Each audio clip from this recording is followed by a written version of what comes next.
David, thank you for joining us, first of all. Second of all, is this promises made, promises kept? Because Donald Trump said on July 27th that he would stop federal agencies from targeting the crypto industry. He made good on that promise today, right? Yeah, absolutely. I mean, President Trump campaigned to be the first crypto president. He gave a now famous speech in Nashville where he described how he was going to change the regulatory environment for crypto. And he has now acted on that promise. He signed this executive order today.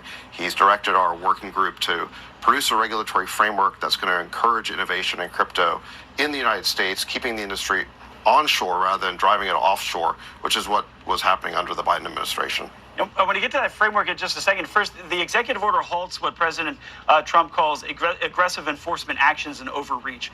What is he talking about there? Yeah, well, Edward, for the last 4 years, the Biden administration has basically prosecuted and persecuted crypto companies, really driving them offshore. I've heard so many outrageous stories by founders, by entrepreneurs. The Biden administration would not tell them what the rules of the road were, and they would then get prosecuted. And what the industry wants more than anything else is regulatory clarity. They're saying, just tell us what the rules are, we will abide by them. And the Biden administration would never do that. And because of that, all the innovation was basically moving offshore, and America was about to lose this technology of the future. And we want that innovation happening here in the United States, and I think it now will happen in the United States because President Trump has declared that the U.S. must be the crypto capital of the world. So it creates this working group that you will chair. What will you be looking for, and what type of guidelines are you looking to put out? Yeah, so a few areas. So number one, market structure. We need to define what is a security, what's a commodity, what's a digital asset or collectible. So there's a few different categories here. So defining the market structure is important. Second area is stable coins. I think stable coins are a really interesting area. It gives us the opportunity to extend the dollar's dominance internationally. We can basically create a digital dollar that people all over the world will use. And then the third area that we're going to look at is we're evaluating this national stockpile for digital assets. We haven't created it yet, but we're going to study that issue. So looking at the stockpile, haven't made the decision to go forward? Is that what you're saying? That's correct. Yeah, we're going to evaluate that. We have not decided to do it yet. But we need to study that. Is crypto an asset or a currency then? Well, when you're talking about digital assets, it can be multiple things. I mean, you've got digital assets that are securities, you've got digital assets that are commodities, you've got digital assets that are collectibles like NFTs or meme coins. So, you're talking about a whole vast area of innovation. And so digital assets can be a number of different things. And that's why you need a clear regulatory framework that says, which areas are which, what are the definitions? And that's what founders need. Founders just need clarity around those definitions. They need to know what the rules of the road are so that they can abide by those rules and be confident that if they succeed in the United States, they're not going to get arbitrarily prosecuted. So how far is the U.S. behind, do you believe, the rest of the world, and how fast will this help catch up? We're going to catch up really fast. I mean, the innovation was starting to move offshore. There are places like Singapore, even places in Europe that were ahead of us. But now I think it's going to change very fast. Really, if you look at Silicon Valley and the technology industry in general, the U.S. leads in virtually every category, and crypto is one of the few exceptions. And I think that's going to be very, very quickly rectified because of President Trump's executive order today.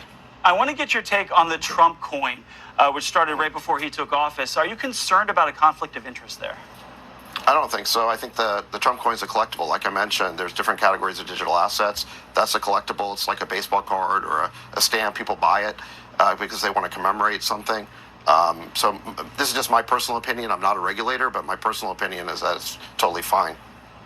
So this executive order bans agencies from developing a central bank digital currency. Why is that? Well, CBDCs are a real threat to freedom and liberty. What you're talking about there is moving to a central bank digital currency that would be run out of Washington by the Fed and would basically gradually replace cash and catalog everybody's transactions. And it could lead to new laws and dictates about how people spend their money. So I think people are very concerned that that could be an Orwellian path to go down. No one wants to go down that path. And I think we can create stable coins, basically digital dollars, without doing that. So the executive order is really clear. We want to create a regulatory framework for stable coins, but we don't want to go down the path of CBDCs. But a digital currency for a government could be competition to Bitcoin. Did that play into that decision?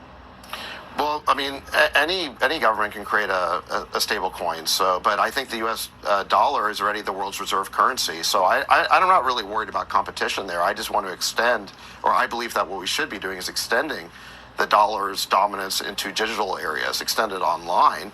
And I think that could actually create trillions of dollars of demand for U.S. treasuries. It could be really useful to us in basically supporting our debt and also bringing down long-term interest rates. David, in the last 30 seconds we have, you are also the AI, the artificial intelligence czar. The executive order was signed on that, making U.S. the capital of artificial intelligence. What does that mean going forward?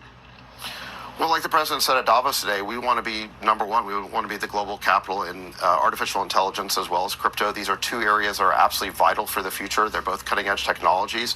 The Biden administration had passed this 100-plus page EO of burdensome regulation. It was just unnecessarily cumbersome. The industry hated it. They were complaining about it. President Trump promised to rescind that Biden EO. He's done that now, and we're going to replace it with something much better. Taking the gloves off, we'll see, and we'll see what comes out of what you guys decide. David Sachs, thank you. As the president described the guy, I appreciate it. Thank you.